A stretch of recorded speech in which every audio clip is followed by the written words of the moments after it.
Awesome. We are live. So can let's see here. So far it's just me, so I'll be give you guys a few minutes to come on and then we'll get started. So today we're going to be talking about how to use anger, which is a higher emotion on the emotional scale, to process your apathy, grief, and fear, and to move yourself up and out, start feeling better, reclaim your personal power as a man, as a human being. This works for men and women, by the way. It doesn't really matter, but we mostly teach men here. So I'm just checking here, giving everybody a chance to come in. I see that there's 9 of you so far, and if they're coming in fast. Welcome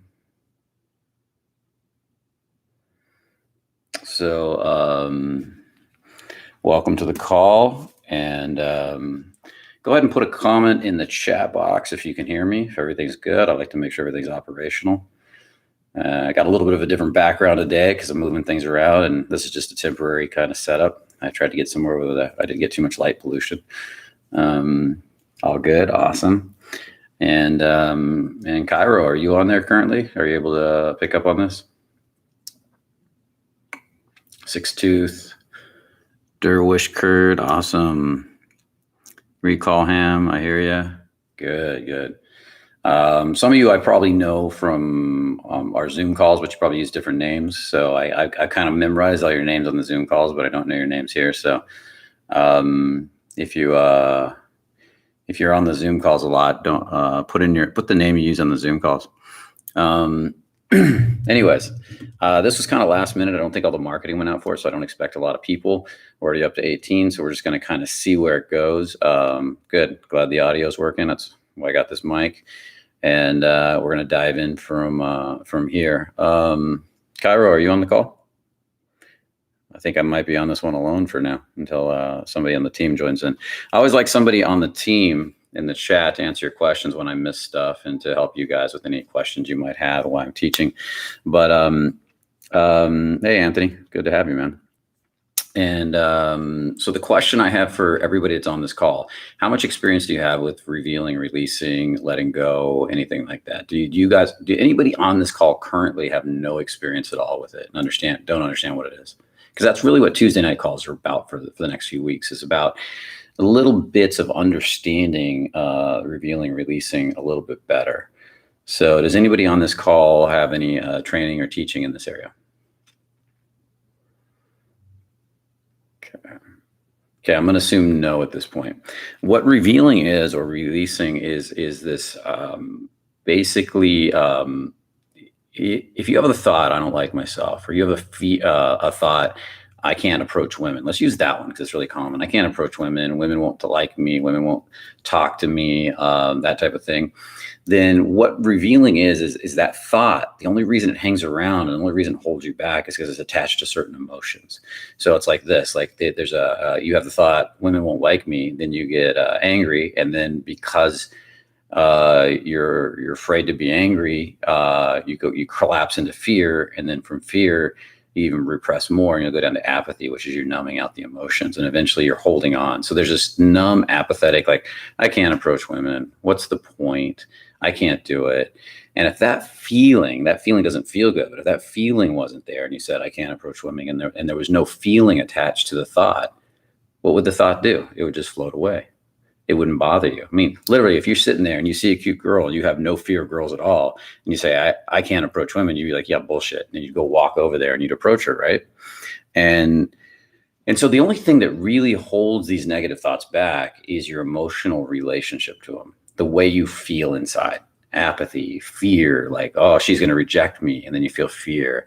I'm too ugly, and you feel sad and you feel grief. Or if I did get a girlfriend, I'd lose her anyways. It's pointless. That's an apathetic kind of emotion. And so this is what literally holds us back from going after the things we dream of, because we have these heavy emotions. Does everybody understand what I'm talking about? You all know that the heavy emotions that hold you back from approaching or talking to or flirting with women. Some guys can approach women, but 10 seconds into the conversation, 20 seconds into the conversation, a minute into the conversation, 2 minutes, the fear starts building anxiety because, like, what do I say? What do I say? What do I say? And that anxiety rises up. And then when the anxiety gets too high and you're like, oh, I can't take it anymore, you bail, or you get yourself rejected, or you start acting weird and start getting nervous tics, and then she rejects you. And so revealing is about welcoming all those emotions and building emotional intelligence, we call it. So building this sense of emotional intelligence. Hey, Andrew. So that you can start to notice the emotions driving, get into what we call alignment with those emotions, proactive alignment, and start letting the emotions go. And when the emotions go, the thoughts go, because they hook together. Here's the thought, here's the emotion floats away, then the thought goes away. But most of us are trying to deal on the thought level. We're trying to analyze, we're trying to reason, we're trying to understand why, which is the worst thing you can do. But the number one thing you need to do is feel what you don't want to feel. Face it fully. You're a man, you can handle it. I promise you can handle an emotion. And the more you get comfortable feeling it, and you're going to get comfortable a little bit at a time, not all at once, a little bit more, it's going to start to leave. But it's going to leave usually in the beginning a little bit at a time, 1%, 1%, 1%. And then that 1% starts compounding, and then more and more emotions leave your body. And suddenly you start thinking differently. You start relating differently. Suddenly you're like, why would I run out of things to say when I talk to this beautiful girl? I'm actually looking down here because the camera's here, but I look down here a lot because I'm watching your comments. Why would I run out of things to say? I mean, I don't run out of things to say with my best friend. Why would I run out of things to say with a stranger? It doesn't make sense. It's just another human being. Hey, what's up? And it changes. Your subcommunication changes. The way you talk changes. The way you relax changes. So for those of you that are also new on this call, if I have a lot of fear and anxiety running and I say hi to a girl, I might come up here and lock out of all that. Try not to feel that fear. It's called locking out of your body. And you're like up here, you're like, hey, how you doing? My name's Brian. What's yours? Just wanted to say hi. And you feel how there's a sense of awkwardness on me, a mild sense of awkwardness. That quickly is felt by the other person. The other person starts to push you away because they don't want to feel your anxiety. They don't want to feel your fear. So it's not what you say. It's the fact that you're talking from here and you're like, hey, what's up? Hey, I'm going to teach you guys how to let go of your emotions. You can feel the difference when I talk that way. That's me just locking a little bit muscles right through here. As I relax down into here and I get more comfortable in my body, and I walk up to a girl and I'm like, hey, what's up? How you doing? My name is Brian. What's yours?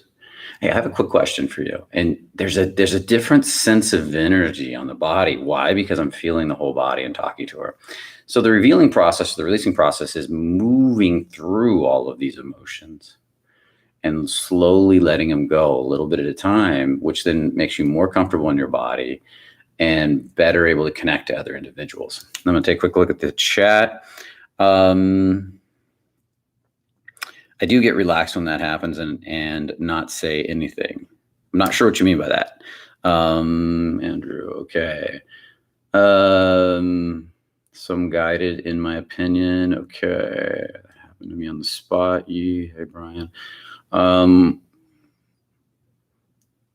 But what if the girl is locked and I do relax? I don't know what you mean by that either. Guys, you got to be succinct in these questions, because what does locked mean? I know what you may know what it means to you, but I don't know what it means to me. Are you talking about she's locked up in her body? If she's locked up in your body and you're relaxed, that's good, because the more you stay relaxed and calm and comfortable, she'll eventually start relaxing and coming down to match you. But if you come up and match her and get locked too, it's going to make her even more nervous. She's going to want to run away. And so,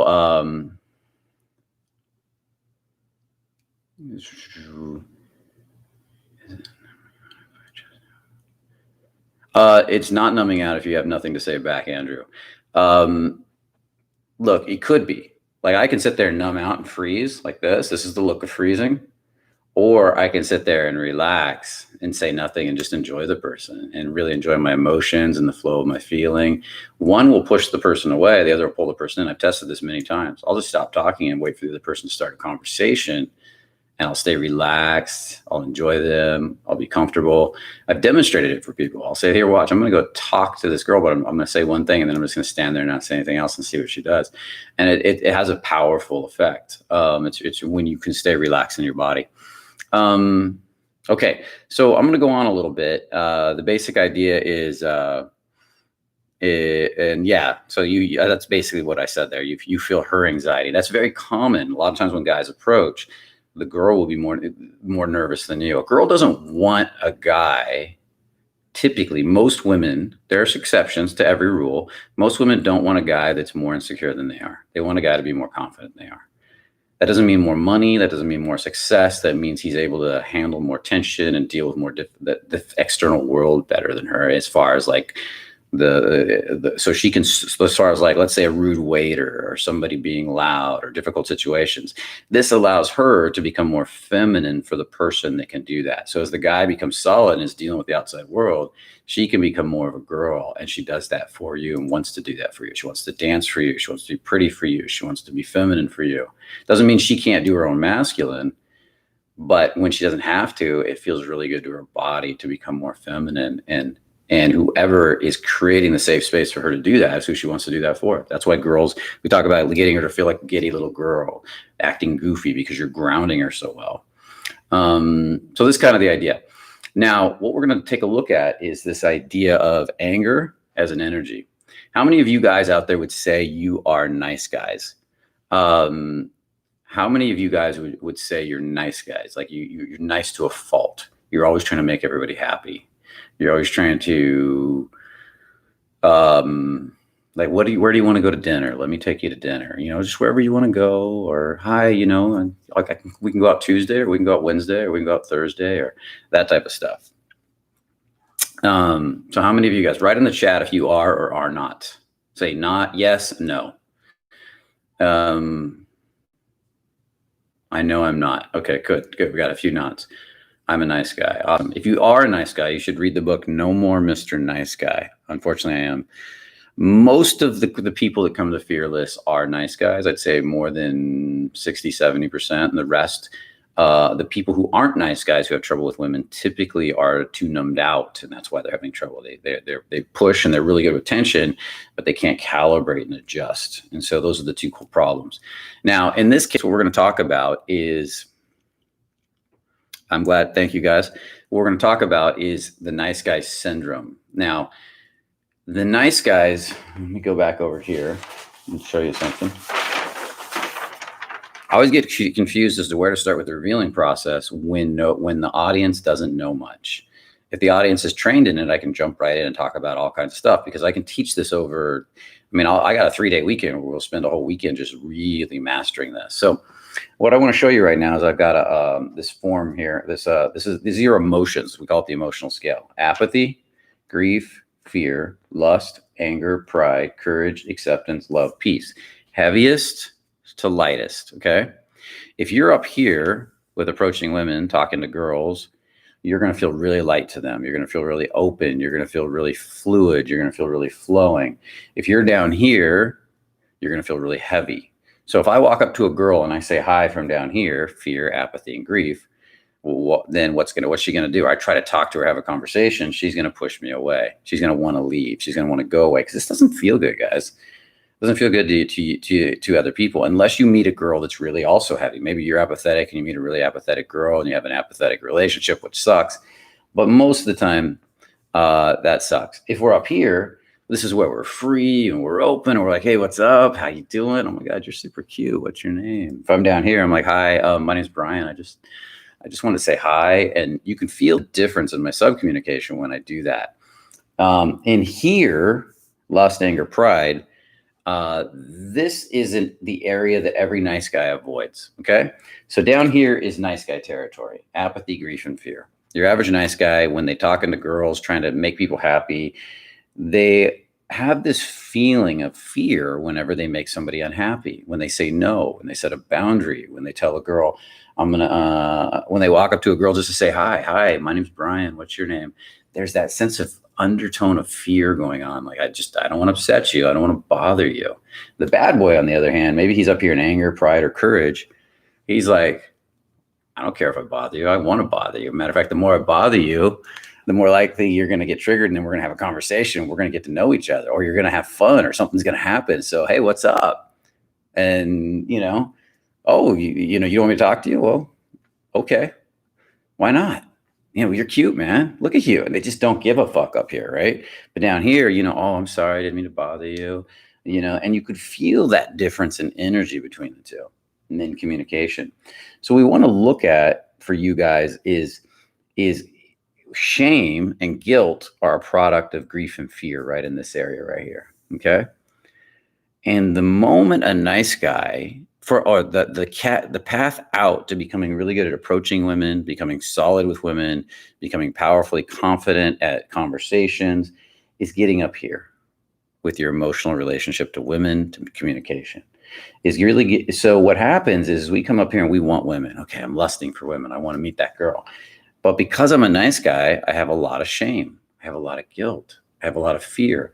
So the moment I go up into anger and pride, which is like, hey, pride is win-lose. Okay. There's going to be a winner and a loser. This is cockiness. Okay. Anger is lashing out. It's attacking. Okay. And then, so what happens is right in here, we have a lot of shame and guilt. And we start to feel this shame and guilt. And we start to, or we don't feel it. It's all put away. But then we go out to a girl and we say, you know what? I'm really attracted to you. You turn me on. Shame and guilt kicks up. So you build the balls. You use a little bit of courage to go over to her. And you say, I'm really attracted to you. There's something sexy about you. And the moment you do that, the nice guy in you that feels shame and guilt for having wants, needs, and desires for himself, he's supposed to take care of everybody else, suddenly feels shame and guilt because he pushed up into here and goes all the way back down here. He crashes back to the bottom again. I'm sorry, I didn't mean to be rude. I didn't mean to bother you. And he backs up again. The bad boy, or a guy who doesn't have any issues with shame and guilt, or the bad boy with a heart or a confident guy, he doesn't have a problem with it. I'm attracted to you. You're beautiful. Oh, you don't feel the same way? It's okay. Doesn't bother me. I can go if you want, or I can come back, or we can flirt or whatever. It's just, he doesn't feel bad for telling a girl she's beautiful or sexy. He doesn't feel bad for liking sex. The nice guy down here feels bad for liking sex, feels bad for wanting a woman, to take a woman on a date because it implies the potential for sex. When he does take her on a woman on a date, he's going to be completely neutered the whole time. The bad boy up here is going to be like, damn, you're sexy. Look at you. Oh my God, you look beautiful today. Come here, sit next to me, sit closer. He's not going to apologize for how he feels, which is going to cause a different reaction in the woman. So it's where you're ending up on the scale is really important. Really successful people are up here. Okay. So down here, this is inward energy. Inward. This is me worrying about how people see me. This is me going, oh my God, I'm scared. I'm nervous. I don't think I can do it. It never works for me. Oh, I can never do it right. There's all that victim consciousness. I lived down here for most of my life. The bulk of the planet on a large level is down here a lot, guys. Now up here, this is outward energy. This is pushing outward. So right here, the people that live in this energy are people that, especially when you start getting in pride and courage and acceptance, are people that tend to be more successful. Think of the most successful self-made people and think of famous self-made successful people: The Rock, Kobe Bryant. I'm trying to think of people from different areas of life. Put a few in there if you want. Richard Branson. They tend to be up here, and they don't apologize. They're like, I like that girl. She's sexy. Or I'm a man. I don't mind being a man. I love being masculine. Or, I disagree with you, man. Why the fuck you say that? There's a different attitude with people that are up here. Down here, disagreeing with people feels rude. Up here, disagreeing with people is part of how we grow and learn and get along. And we disagree, we butt heads, and then we make up and we hug, and we're good friends again. And so this is the area where we start to feel more confident, and we start living primarily from up here.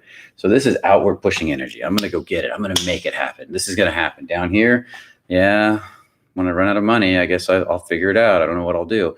And you can see the difference in these two energies. Up here is just flow. This is not pushing or pulling. This isn't inward or outward. This is where success comes to you easily. You know any of that guy who just kind of whatever he does kind of takes off, and he says hi to girls. Girls kind of show up, and why? Because he's in acceptance. He's open. His heart's open, and he's flowing, and he's relaxed, and he enjoys people, and this is true confidence. This is Richard Branson up here, like laughing and smiling at life and having a good time. Pride would be pride is where you see Donald Trump a lot. This win-lose. I'm going to win. You're going to be the loser. You're going to lose, and I'm going to be the winner. There's this cockiness, and he likes to fight, and he likes to butt heads, and he's good at pride. He's very, very good at pride. You look at somebody like Muhammad Ali, great at pride. Conor McGregor, great at pride. They love it. They get in there. They're like, let's butt heads. Let's fight. Let's do it. Up here, this one, courage is win-win. Okay. So this is a basic understanding of the revealing and releasing process. And when you start to understand these energies and all the energies that go with them, like apathy is depression, sadness, pointlessness. Those are the kind of thoughts that run through your head when you have apathy. Grief is, please help me. Somebody's got to save me. Life's so unfair. Fear is obvious. Anxiety, worry, doubt. When you start to see and start to develop this emotional intelligence with your body, and you start to feel these different feelings, get good at spotting them, then you can start to let them go. And that's the magic of the revealing process. Now, the magic of anger is that as a nice guy, this is what this video is really about. I had to tell you all that to get to this, is that a nice guy is afraid of anger because he's afraid of upsetting people. I mean, I want to ask all you nice guys out there, do you ever blow up, lose complete control, get super reactive, and get really angry about once a year, twice a year, once in a blue moon, and you just lose all your mind? Everybody thinks you're crazy.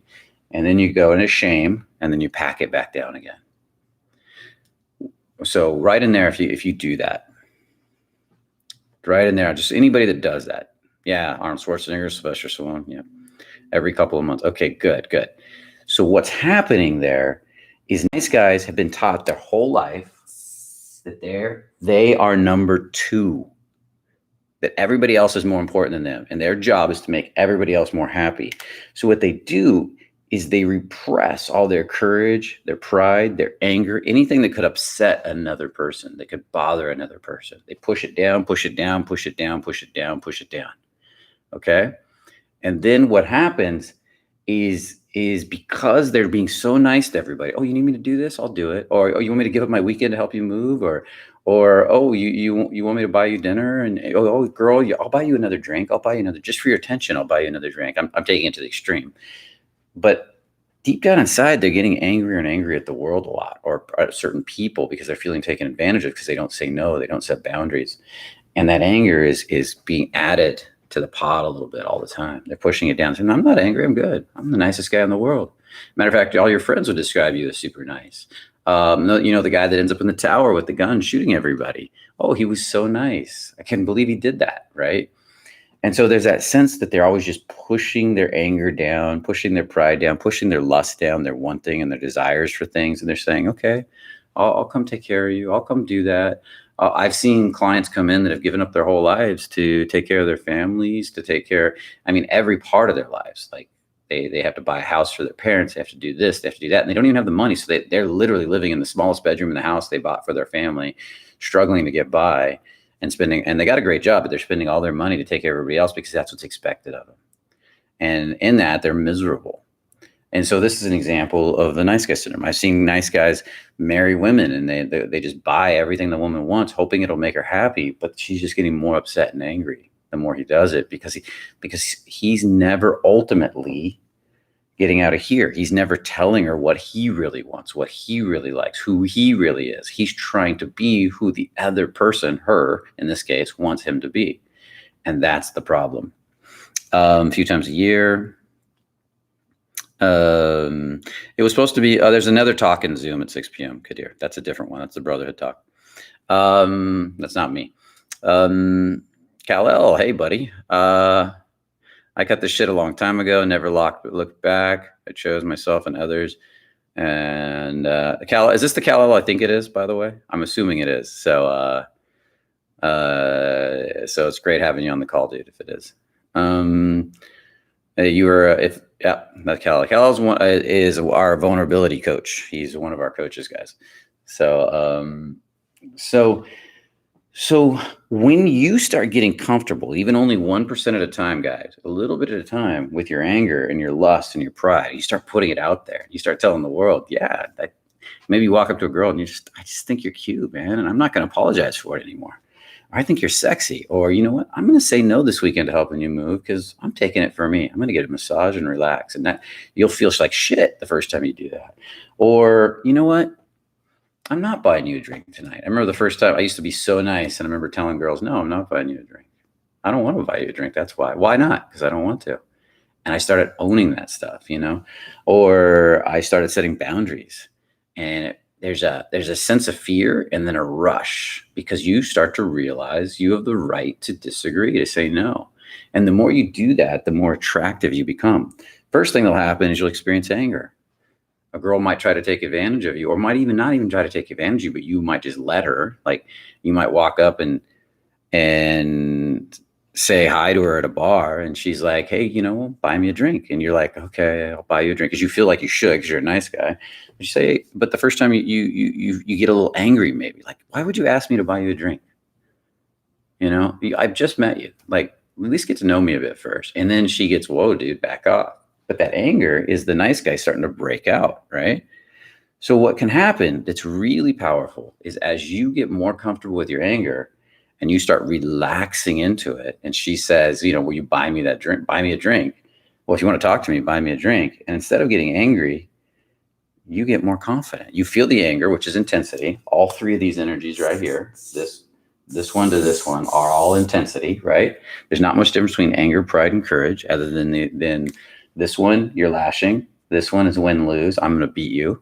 This is cocky. Like, guys can be like, well, why don't you buy me a drink? You know what? I'm pretty fucking cute. Look at this ass. You should buy me a drink. You start to get cocky instead of angry. You're losing out, baby. Oh, I know you like me. You feel that cockiness? And then up here is win-win. And in win-win, it changes a little bit. It's how can we both win? Yeah, I'll buy you a drink, but I want to get to know you first. Like, who are you? Give me we'll see. We'll see if I'll buy you a drink. Maybe I'll buy you a drink. What's your name? Where are you from? And you start to talk, and there's this sense that you can't lose up here. They're all intensity. And maybe encourage. You're like, you know what? I would buy you a drink, but I'm not going to, because I feel like you're trying to take advantage of me. And I'm just going to be really honest and say, no. You're really cute, though. And if you want to, and if I'm, and then you kind of go from there. And you start to own this. There's a sense, I'm going to set a boundary, and I'm going to use my courage and my balls to do it, but I'm not going to get mad. I'm just going to be like, okay, you can be that way if you want. I'm sure somebody over there will buy you a drink. If you want to come over and be really nice and get along and sit down and actually connect, well, maybe I'll buy you a drink in 5 minutes. But if you're just going to come over here and demand a drink out of me, no. And there's that sense, but right here, you lash out, you lose control. No, I'm not buying you a drink. And you nice guys, I'm sure, have experienced that in bars. When you feel yourself being taken advantage of, you finally set a boundary and you lash and lose control. And so what I want to say is that the key to coming out of here is getting comfortable right in here. Really comfortable with your anger, your resentment, your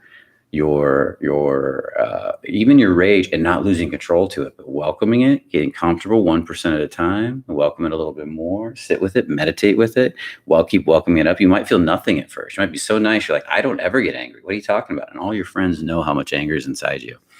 And as you get more comfortable with that and don't lose control to it, but actually start welcoming it, you'll start moving up into here. And it's a courage when you start to say, you know what, I can handle my anger. I'm a man. Matter of fact, bring it on. Bring on more. Like, yell at me, scream at me. I'll handle it. I'm a man. I'm not even going to lose control. I can deal with this. That's when your confidence starts to build. But if you try to push this energy down and stay down here, which is what most nice guys do, they try to numb it out. They try to push it down. They're like, nope, I don't feel anything. There's nothing there. I have no feelings. Then what happens is it gets stronger until eventually you bust out into oh, women are bitches, and you lose control again one day. That's when you become reactive to the anger, and you don't grow from that. So learning that difference is the path out to confidence versus the path back cycling back down here over and over and over again. Most nice guys try to go up here, we'll go up here once in a while and cycle back down here, trying to make the world happy. And bad boys and confident men are up here. They're like, nope, and this is who I am. I don't apologize for it. You know, you look amazing. You look confident. They don't have trouble telling a girl she has a sexy ass if it feels appropriate, if it's the right time, if their gut tells them to. They don't have trouble telling a girl, damn, I'd love to get to know you better. You are beautiful. And oh, you don't want me talking to you? Okay. That doesn't even bother them. They're like, you have every right to reject me. Matter of fact, I don't even know you. And I have every right to reject you after we start talking if I don't like you and I don't like your attitude. There's a sense of confidence on those guys. And the women feel it. The women like them because they don't cater to them. They can set boundaries. They can say no. And that is the most giving thing to do. That is the true nice guy. The true nice guy says no. The true nice guy sets a boundary. The true nice guy draws a line in the sand and will tell a girl she's sexy. Tell a girl, damn, look at you. I remember telling a girl once, it's the first time I ever did this many years ago. I remember the first time I saw this girl walking. I'd seen her earlier. She was gorgeous. Saw her. She just took her heels off and she had an amazing ass. And I remember looking at her and walking to the party we were at. And I walked over to her and I said, oh, your feet are killing you, huh? And she goes, yeah. She says, you can only wear them so long or something like that. I'm going to paraphrase. And then I said, well, I really appreciate it. She said, you appreciate what? I said, you wearing those heels because it makes your ass look amazing. Thank you. And she blushed, turned red.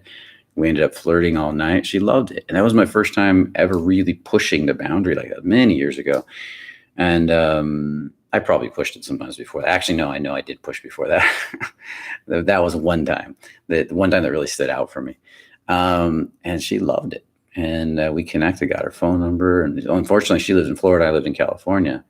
But it was it really felt good because it came from a genuine place, and I enjoyed it. I wasn't in a weird state. Now, what a nice guy will do is he'll say, "Okay, I gotta say this," and then he'll lock out of his body. He won't relax, and he'll be like, "Oh, you know, your ass looks amazing in those shoes," and that's fear. He's speaking from his fear. He's speaking from his anxiety. Speaking from his guilt and his shame. And she's like, "Okay, I'll see you later. I gotta go." Or yeah.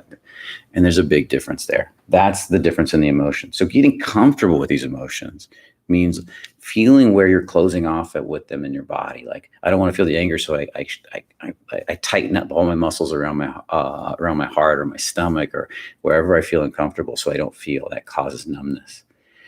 And when you start to loosen those areas and relax, and I can feel the anger, and I'm gonna welcome it, get comfortable with it a little bit more every day, like a meditation.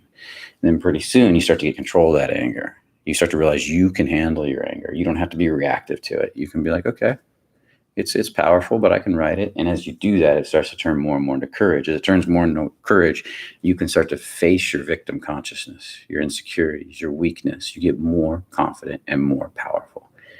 And that's the path out. Just faking it till you make it doesn't work. And I'm going to end on this and take some questions. Because if I fake it till I make it, what I do is I'm living down here, apathy, grief, and fear. And my friend says, just go, pretend to be confident. I'm going to walk over and I'm going to shut everything off. I'm going to tighten my chest. I'm going to tighten my stomach and tighten everything so I don't feel my anxiety and fear. And I'm going to walk over. Hi, my name is Brian. What's yours? And there's a big push. It's too much of a push. Trying to overcompensate for these feelings down here. And you blow the girls out. It's uncalibrated. The better path would be to stay open, feel your fear fully, and use courage to feel your fear. Use your anger to, like, if you feel anger, like at the nervousness and anger, and you're like, I got to do this. Say, you know what? I'm going to use my anger like an army, but instead of getting mad at her, instead of getting mad at me, I'm going to take that army behind me, and I'm going to face my own fear, and I'm going to own it. I'm going to own it, not push it down, not get rid of it. I'm going to own it. And I walk over to her, and I'm like shaking a little bit, and I'm like, hey, what's up? Oh, wow. I know I'm a little nervous. You were really fucking cute. Like, look at you. I mean, something about you. I just have to say hi. And that's very different than the guy who walks up nervous and goes, hi, my name is Brian. You're really cute. And I just wanted to tell you. And you can feel one is shrinking, one is expanding. The nervous guy says, yeah, you just make me nervous. But he's still really comfortable with his nervousness. He's the one that's going to grow. He's the one that's sexy. He's the one that's going to eventually start to get more courage. And eventually he's going to be like, you know what? I'm not even nervous anymore. What's up? So hopefully you guys are getting this. This stuff is very subtle. We play with a lot of subtleties. And as I talk to you guys more and more, I'm going to start trying to show you more of these subtleties. It's all subtleties, guys. See, what makes you really good with women is a whole bunch of 1% changes, not one big change. It's a whole bunch of little shifts, from eye contact to vocal tone to the way you feel in your body to, are you turned on? Can you feel your legs when you talk to her? Are you enjoying her? And that doesn't just make you good with women. It makes you good with every single part of your life, from making money to your family, to sales, to just enjoying your day. Because when you start to really enjoy your body, this is the only thing you can really enjoy is this body, because everything that's fun happens through this body. Life starts to become a blast. You wake up with passion. You wake up with turn on for life. You wake up falling in love with life. But if you're in your head and you're cutting off and you're numbing out and you don't want to feel your body because you have so much pain stored in there, well, that's where everything goes wrong. That's where life is just miserable. And that's where you start to turn on the nice guy syndrome. If the nice guy syndrome doesn't work, you go all the way down to depression and sadness and shutting off. Okay, so that was a lot. I had to not look at the chat for a while. I broke all that down to keep my train of thought going. Hey, Kal-El, I'm glad you're on here, buddy. It's great having you. Let's see what some of these. Andrew, hey, buddy. What if we want to be this guy, but to the core level, we still take a lot of grief from rejection? Then you gotta start facing that grief. Grief is down here, buddy. And you got to get used to feeling the grief. You're not used to feeling it yet. And then you got to face the grief. You got to build courage, understand you got to welcome these energies up here and face these energies down here with this energy. Like, can I welcome my courage? Can I look at it? I'm a man. Can I handle my courage? Or am I a victim to my courage? If I'm a victim to my courage and I'm shrinking, that's no good. And so you learn to welcome it. I can handle my courage. I can handle my fear. I can face my fear. Fear isn't going to kill me. It's just a feeling. Just an emotion. I'm going to handle it 1%. Then tomorrow I'll handle another 1%. In 30 days, that's a lot, guys. Compounded over 30 days. If you get used to handling your fear 1% more, 1% more, then you start welcoming your anger and converting it to courage a little bit at a time. You're literally going, it's like this is a hose and peace is the hose completely open and flowing. And every time you kink the hose a little bit, you're cutting off a little bit more and it's getting tighter and tighter until it's so kinked, it's just apathy now. And every time you open up a little more, it's a little more peace. And this is this is revealing and releasing. And when you understand revealing and releasing, I have a lot of videos on it. I have a program on it called the revealing process. You can really make huge changes in this area. There's a book called Letting Go by David Hawkins. Great book that's on these topics. If you want a really deep program that we recorded live, it's the revealing process we did. If you want to learn more about it for real and you want to go deep into this, we have a 3-day live course that we got coming up soon. You can talk to the coaches about it. That's going to be in depth, where I work with each one of you, taking you through journeys in this stuff. That's really powerful. Okay, what's more questions? Own the rejection, Eddie said. Yes. That was very empowering. Yes. Thank you, Brian, as well. You're welcome. Awesome. Yes. Sean, hi, man. Thank you for your amazing content. Could you explain if there is a link between anger and sexual transmutation? Well, yeah, because how are you going to get turned on? Look, okay, I'm going to walk up to a woman and I'm going to be turned on, right? And you got to be able to be turned on to activate sexual transmutation, to be able to say, and that you can be turned on for a woman, you can be turned on for your job, you can be turned on for art, you can be turned on for your music, whatever you're turned on for. But let's take woman in this case. If I walk up to a woman and I'm ashamed of the fact that I get turned on, I'm going to start repressing all of these emotions. I'm going to start pushing down. I'm like, oh, I can't let her see that I'm turned on by her. I can't. Matter of fact, it'll even mess up my approaching. Like, I want to go up and say, let's give you an example. I want to go up and approach her, but the implied subconscious message in an approach is that I might want to have sex with you. So I shut off my turn on. I don't want her to feel like and in that, she can't feel that you're attracted to her. And it feels weird. Because a guy that's attracted to me would be showing his attraction if he's hitting on me. He'd be flirting with me. That's not creepy. Creepy is when you're all turn on and no heart. So that's really powerful. Same thing with your art. If you're not turned on and in love with your art, how are you supposed to create good art? If you're not turned on for your day, how are you supposed to get out of bed and have a passionate day? And so turn on happens up in here because it's a penetrating tension based going for it. I'm going to say effing because we're not supposed to cuss on YouTube anymore. But effing the world open, as David Data would say, that's turn on. And you're effing a business into being. There's that passion for it, and that's what makes it happen. I'm sharing with my clients now. Awesome, Craig. I love to hear that. Roger writes, I became a victim a lot too, and I'm not good enough. Yeah, that's huge. I was a massive victim, Roger.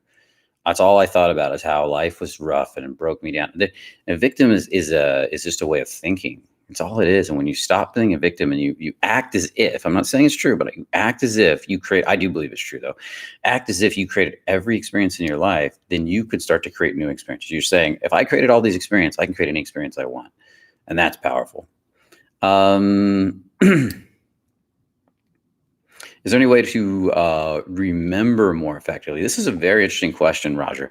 My higher self respects myself and would release, but the victim would prefer not to. And those are two different things, right? Oh, it doesn't. Oh, I see what you mean. But the victim would prefer not to and doesn't remember.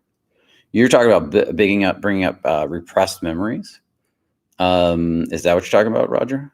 Because if you want to bring up repressed memories, all you have to do is meditate and release and see what comes up on its own. Whatever's coming up is what you work with. What's right there. Matter of fact, a lot of memories, like a lot of stored trauma, doesn't have a clear memory because it's subtle trauma that happens over minute. Like if your mother is constantly subtly rejecting you, but there's no one clear memory of her doing it, or your sisters and brothers and everybody's then what happens is you don't have one clear memory, but it's a lot of little 1% that build up over time in your childhood.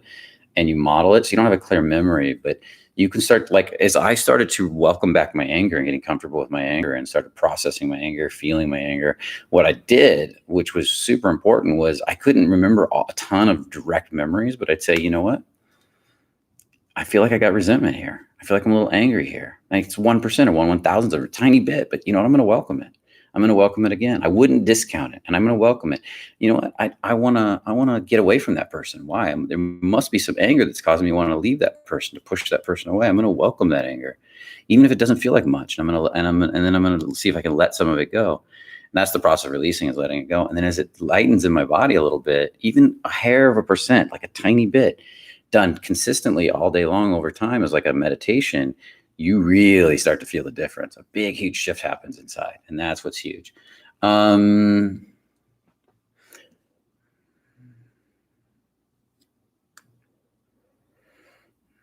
I was just kind of talking about that, Mike. Can you talk about the effects of being bullied as a child, having effects later in life? And that's literally it. You got to welcome up all those feelings and emotions. If you can't get the memories, but you could still welcome up the feelings and emotions and get used to feeling them, and then use your courage to face them and start letting them go, which is what we teach when we do the process. It's the process of doing that. Always release in private. I don't always release in private.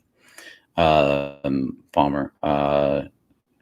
I do. You start there, and I definitely get good at it there. But then as I get better and better, I'll go out to the park. I go to a bookshop. I've done it in bars and clubs, welcoming all the tension that's coming up, and then welcoming and letting go. And that's been super powerful for my changing and my process. I'll stop and I'll go approach 2 or 3 girls that get triggered by something, and then go sit down on a bench and just welcome and release until it's gone. And then I just see that as growth, because wow, she triggered something in me that I can let go of and never have triggered again. And so I'm going to go get that out of my system right now. And that's how come I keep changing. Like I was so dysfunctional in my 20s, guys. I was such a mess, and doing processes like these consistently over time is why I'm successful today. In the moments of victimhood, Washington only, I've been going a long time, haven't I? I'm not supposed to go this long anymore, but it doesn't matter because we don't have to get on Zoom.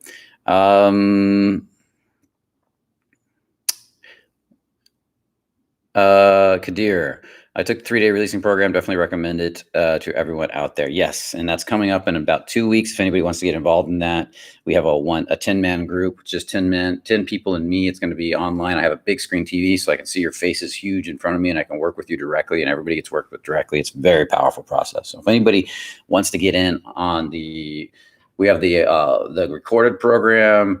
We have and then we have the live intensive, which is just where we're diving deep for 3 full days straight. That's the one that's coming up. Where in the ladder does self-sabotage mostly appear? Down here, down apathy, grief, and fear. Self-sabotage is when most of the planets down here, by the way, guys. The next percentage of the planets here, and very few people up here. The people up here have easy lives, and they're just like, they just flow. And so if you're down here, you ain't hanging out with people up here. People up here ain't going to hang out with you that much. They may teach, you can go take classes from them, you can go learn from them, but they ain't going to hang out with people in apathy all the time unless they're relatives or friends. And you're going to just see that their life just seems magical, and they're like, they're just lucky. People in here also do really well. You'll see a lot of people in pride, a lot of athletes make a lot of money. Really cocky people make, courage is easier though when you get up to courage. Anger, you can make money, lose money. Mike Tyson, Dennis Rodman, people like that. They make a bunch of money because they push, and then because it's reactive, they get reactive and lose control. Then they lose it, and so forth.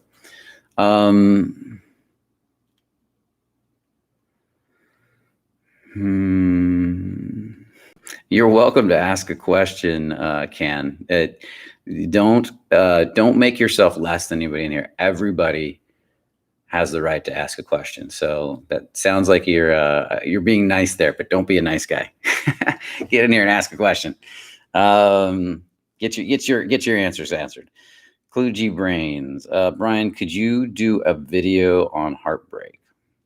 Sure, we can do it at some point. I think it's an interesting topic. It's heartbreak. You can literally live with your heart closed and you'll lose all joy of life. You can even have a lot of turn on with a closed heart, but you still won't enjoy life. With a closed heart, life is no fun. Anybody out there feel like oh, life's no fun. It's work and I can't feel anybody and everybody just that's closed heart most likely. And it sucks. And then if you got heartbroken, that's even worse. Now your heart's in pain. It's not just closed, it's in pain. What do you do when you're not in the mood to do anything? I would meditate. And that's going to suck. It's going to hurt at first, but when you break through, it might only take an hour, 20 minutes, 10 minutes. Then you're going to start to feel a lot better. I'd also figure out all the things, Kadir, that you love. Like, is it a park? Is it a lake? Is it a certain type of, what opens you? And you got to figure out things you love that open your heart, not distract. So if I go to the lake and sit and meditate by the lake and look at the ducks, that opens my heart. If I go watch a zombie movie, maybe that distracts me well, but doesn't open my heart. So what opens your heart, Kadir? And make a list of those things, and you can do them on a regular basis to open you back up when you're not in the mood.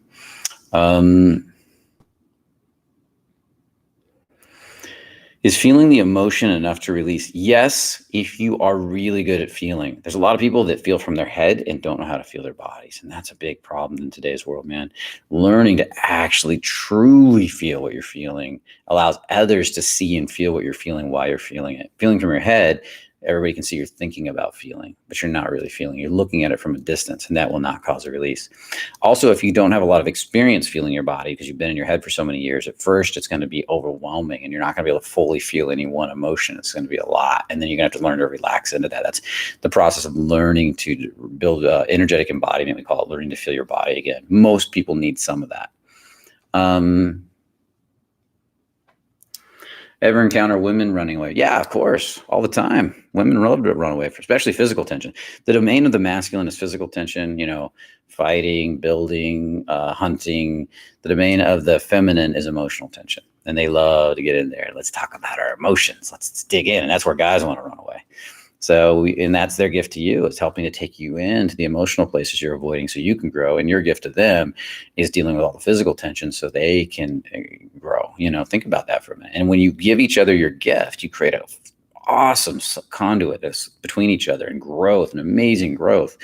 And you can both do both parts, but the men are built to do the physical tension better, and women are built to do the emotional tension better. And that's why you think about it. Like, let's just go back to a primitive time. You're in a jungle, and there's all this tribe that has to survive. And so the men come in and they clear out a clearing, and they get rid of all the dangerous animals, and they go out, and then they build a protection around the clearing, and they monitor it. And then they go out into the wild and they hunt, and they bring back out into the dangerous areas and bring back food. And that's what makes those men feel alive.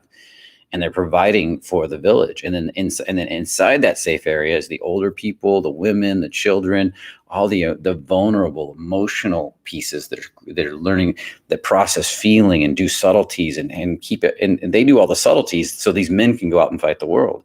And that balance is what makes the tribe thrive. Well, it's the same thing, man, woman, It's a really important process to understand.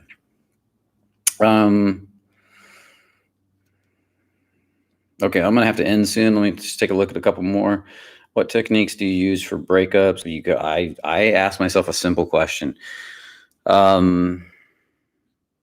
If my heart is broken, and we go back to this heartbroken thing. My heart is broken. I'm sitting there. I'll think about the girl that I just lost or left or whatever, and I'll say, "What does?" And my heart's broken. I'm yearning for her, even if I don't want to be with her. Like nice guys will yearn to get back somebody they don't want to be with, and I'll sit there and say to myself, "What do I want from her that I can't? That I'm not giving myself?" And it might be companionship, it might be intimacy, it might be, and then I'll just feel that pain fully and let myself cry. And I want to just let it all out as much as possible. But I want to cry from a place of courage. I want to cry from a place of I can handle this pain. I'm a man, and I'm going to keep walking into it. And if I keep doing that, you're going to process that breakup faster than you ever have seen any other breakup. It's going to hurt, hurt, hurt, and you're going to get more confident and stronger, stronger, stronger, because that breakup's going to bring out tons of insecurities and the reason you were so attached to this woman. And then as you let go of that attachment, eventually, if you keep going through it, you'll look back and you'll be like, oh, you've outgrown that relationship. How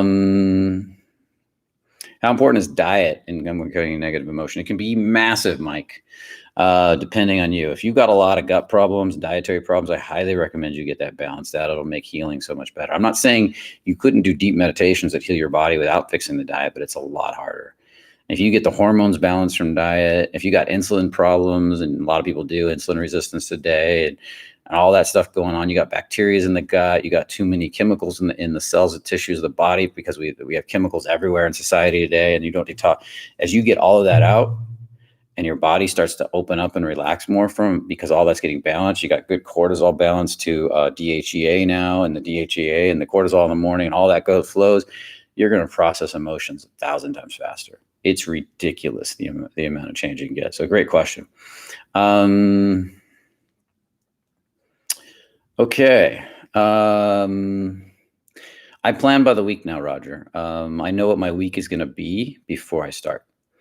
And I know what my weeks, I have a theme for each week, and we have a theme for each quarter in the business. And we have a theme for each year. What is the goal of the year? What's the goal of the quarter? What am I working on this week that's taking me closer to the goal for the quarter? And we work as a team, and we all have discussions once a week to make sure we're moving in those directions. And I think Craig Ballantyne has got some of the best organizing processes he's got 3 books on organizing, Perfect Day Formula, Perfect Week Formula, and Unstoppable is his book on anxiety. But I think Perfect Day and Perfect Week Formula and his videos are really solid stuff. I love Craig. He's a good guy. And if you ever go work with Craig, tell him I sent you. Okay. Okay, Andrew Spencer. I'm still going here because I'm having I love doing this stuff. You say that a lot of fear is stored in the stomach area. Could you release it just by feeling that area? Of course, I'll meditate. I'll meditate on an area that's numb or tight, and it might take a few days for that area to loosen. But then when it starts to loosen, it'll loosen a hair, and then a hair, and then a hair, and then one day I'll just feel all kinds of stuff. And then I'll just keep working through that. And when something is down here, it could take days to start opening up, or it might open up right away. It depends on you. It depends on how comfortable you are up here. If you're really comfortable up here, you can open up down here fast that right away. But if you're resisting up here and you're trying to feel down here, you're going to go up here and just going to cycle back down. That's part of the problem. And a lot gets stored in the gut. Your self-esteem, your personal power is in the gut. So that's why you want to get really comfortable feeling your gut. That's why people get irritable bowel syndrome and so many gut issues. And it's just like crazy today because people have so much emotion that just we feel so. There's so much coming at us in one day today. With all of the modern age, it's way more than the body's used to handling. Plus, all our food and everything is off from our natural diets. Oh, you're welcome, man. Thanks, Kludgy. Kludgy brains. I like that. Okay. Gonna do another quick glance.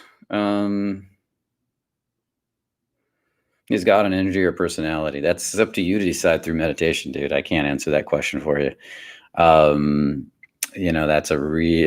a deep, deep question. God is consciousness. That's all I'll say that. And God is as everything, and everything is God. That even the darkest energy is a part of God. That's how I see it. And I don't believe we cease to exist when we die. I believe we become more conscious than we are now. And there's a lot of near-death experiences where they report actually having 360-degree vision, becoming more conscious, becoming more aware. And in deep meditation, man, I can feel it's like it just expands out huge. And so the more I meditate, the more this world just seems like fake to me. It seems like a movie set almost. It's just laughable or a virtual reality. I used to be so scared of death. Now I think it's going to be an interesting ride. I'm not ready to die because I got a lot of things I want to do in this world, but I'm not afraid like I'm going to cease to exist anymore or anything like that. Okay. Awesome, guys. I love answering all your questions. Hopefully you guys understood this. I get worried when I break this stuff down that there's so many parts to even, like, for you guys that don't understand releasing, here I am trying to break down the basics of releasing. And I sometimes think maybe I should just do the basics and just do small releases with you. And then if you want to learn more, we'll do more. I might move to that at some point instead of trying to describe more complex processes. I might save these more complex processes because they get a lot more in depth than this. And when we get into the back end work for people that have done, and I just do releases with you guys, because you guys love it when I do releases. So maybe next week we'll just do a release, and we'll do basic releases and easy stuff that you guys can just follow along and do. Would you guys like that? Or do you like stuff like this?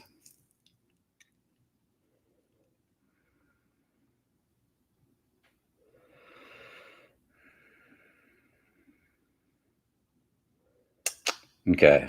Well, I guess I like the Q&A. Okay, Andrew. Awesome. Beachone, I'm not a big fan of pot. I find it's crutch. If you do it once or twice and you feel more because you relaxed your brain a little bit, that's great. Now, how can you get to that same place of being without the pot? And I don't want to rely on a chemical. Like, I'll do mushrooms or ayahuasca, but I rarely just to have an experience of something else. But I find I feel better on deep states of meditation than I do even on mushrooms or ayahuasca. Dude, I'll be here. Do you believe in the hereafter, Brian? I just said that. You didn't hear me say that? I just talked all about it. Where were you? I believe our consciousness exists after we die, yes. And it expands, and I believe it grows bigger, and we experience more. And what that'll look like, you'll find out someday. Okay, guys, it's a beautiful call. Loved doing it with you guys. Hopefully you got a lot of value. Hopefully you learned a lot. I said, oh, we're up to 89 people. This is awesome. I didn't even look at how many. Last time I looked, we were at 30. We got a releasing or revealing process, one of the intensives, not one of the light ones where I teach a million people over a weekend. This is a 3-day, 10 people, a lot of private work, deep, intensive. So it's one of our more intensives where you learn everything in detail. If any of you guys are interested in that, talk to a coach. Get with one of our coaches, talk to them about it. I'd love to have you in there. It's not a full event because everybody's nervous because of the election and COVID. But it's not going to be live. It's online. I got a big screen TV, so I'll see you right in front of me. And it's a chance for massive growth because it's not even probably going to be 10 people, to be honest. It's probably going to be less. So if you get in there, you can get a lot of personal attention where I can talk to you directly on camera, and I can do releases with you on your personal shit. And for any of you that are looking for a big shift in your life, this is the opportunity to get in there and do something big. It's big tension releases, big emotional releases, big understanding of this stuff in detail, where I go through all the nuts and bolts, and I get to really dig into how do you turn anger into courage and get comfortable with these energies, which is going to bring back so much passion to turn on for life and love for life and freedom. That's the thing I'm looking to teach in this next one, because that's something I've got new teachings on, but I can't just explain it to people who would have you need to get a basis to understand what I'm going to do there. And so anybody's interested in that, talk to a coach. How do they talk to the coach, team? Do you guys have an email or something? You guys usually do. I should know this stuff, huh, guys? Okay, reach out to Anthony. There you go. Eugene Gendlin wrote a book called Focusing. Very good book on getting centered. There's a lot of good books on that stuff. There's nothing like getting live coaching, though. That's my big thing. I changed with live coaching. I got a lot of it. I worked with teachers. I spent 4 years with one teacher. I spent A lot of time I spent time with David Nagel. I had a bunch of teachers throughout the years, and I'm always looking for more, and I'll never stop. Even when sometimes I'll find a teacher that's good at one thing, not good at what I do, but good at one thing, and I'll work with them. And then sometimes they'll work with me, and we'll trade off. And I just like, I remember snowboarding. I was talking to somebody this the other day. I snowboarded for years, determined to learn it on my own, reading books and looking at videos and doing practices. And one afternoon, I took this class from this guy, Robert Greene. Not a class. I was out boarding in the backcountry, and we went aside because it was a slow day. There wasn't a lot of powder. And he said, "Here, let me teach you some stuff." And in that day, my level went from here to like here, because he showed me things that I should have learned a long time ago because I was self-teaching. I was an idiot. So I went out, and I've been taking classes ever since. And I literally boom, boom, boom, boom, boom, boom. Now I've snowboarded all around the world, Japan, Chile, Europe, different parts of the United States. And, and I plan to keep traveling around the world. And I'm back into skiing again. I'm loving skiing again. And want to go into some deep powder, do some skiing powder. I love getting to Japan, where you get powder up to your knees or your waist and you just flow. It's an amazing feeling, guys. And again, you got to get past the basics to be able to do that stuff. There was a time when I would get into that stuff and I didn't know what to do. I'd fall down. Okay, guys.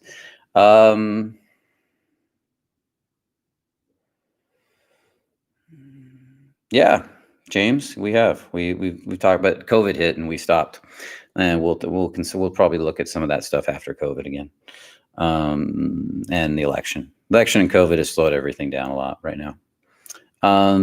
But that's why we're online more. We just make up for it. There's always an answer to there's no problem with that law of polarity. There's no problem without a solution. And every solution is going to create a problem. And that's the nature of life and how we grow constantly. So remember, if you're building a business, there's going to be stuff that's going to stop working, and then you have to adjust and stop working and adjust. And that's all part of life. I don't freak out over that stuff. If I go downhill for a bit, I'm like, this is just a natural cycle. We'll go back up later. I used to freak out. Not anymore.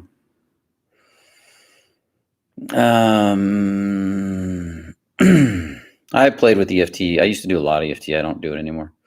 I find there's nothing more important to me than embodiment and releasing. I've done almost so many different systems out there, and so many different trainings. And when I mixed embodiment, and I mean energetic embodiment, which is something I learned from a specific teacher, and he called it something different. I changed the name after when I started developing it out more, and mixed it with my version of releasing or revealing. I still haven't found anything I like better yet. I'm not saying it's not out there. I'm sure it is. There always is, but I haven't found anything I like better. Releasing is like a language. It goes deeper and deeper every year, and you never stop learning. And when you learn to get embodied with it, you can make it. Like if I take embodiment, energetic embodiment, and use EFT with it, the EFT will be supercharged, and that's what I love. Embodiment is what you need to keep all your techniques from stopping working. All these techniques stop working when you're not embodied. They work for a month, 2 months, 3 months, 6 months, a year, and then boom, suddenly I can't get any deeper. Okay, so if you got anything you want to discuss with Anthony, he's Anthony at The Fearless Man. Send him an email right now, and he can give you a little coaching session, discussion. If you want to take a program or something, he can talk to you about that too. But if you just want to talk to him a little bit and ask him some questions, send him an email. So write that down, Anthony at thefearlessman.com. You all know Anthony. He's awesome. He's an approach machine. He's a turn-on machine. He's a vulnerability machine. And he kills it. And if Eddie's still on there, Kal-El, hey, thanks for being on the call, buddy. I love you. Thanks for the dinner for my birthday with his wife. It was awesome. I want to answer more of these questions, but I can't, guys. Hey, we're over an hour, so I'm going to let it go. I'm supposed to stay at a half hour, guys. This is what I do. And I get excited and I love talking to you guys. So I'll just keep going. Okay, guys, I'll see you guys Thursday. We got a call coming Thursday. We're going to move it to 5 p.m. We usually do them in the mornings at 11. We got a different crowd. We're going to be working at 5 p.m. This Thursday is going to be, what is this Thursday about? Do we have a topic? Oh, I'm interviewing Sam. I'm going to be talking to Sam Pond. He is amazing with women now. He's 64 years old and killing it, guys. He talks about dating younger women. He talks about building confidence. He talks about getting past insecurity and neediness. He used to be super needy, guys. He used to be so needy. And then he talks about how he's made his 62, 63, and 64, progressively the best years of his life so far, and getting better and better and better. This guy hikes huge mountains. He's traveled around the world. He came up with the slogan, was it "Never Stop Exploring" for that famous super famous company. But this guy has got his shit together, and he's got his stuff together. And he's one of the coaches here at Fearless to really help, and especially the guys who think at any age that think they're too old, start to live an amazing, passionate life again. So if you guys want to check that out, that'll be Thursday at 5 p.m. And go back and watch Anthony's on the call. Go back and watch Anthony's interview from a few weeks ago. Sorry, it's blurry. We don't know why Zoom did that. But it's a great call too. Okay, guys. I'll talk to y'all later. Have a beautiful day, and I'll see you in the next call.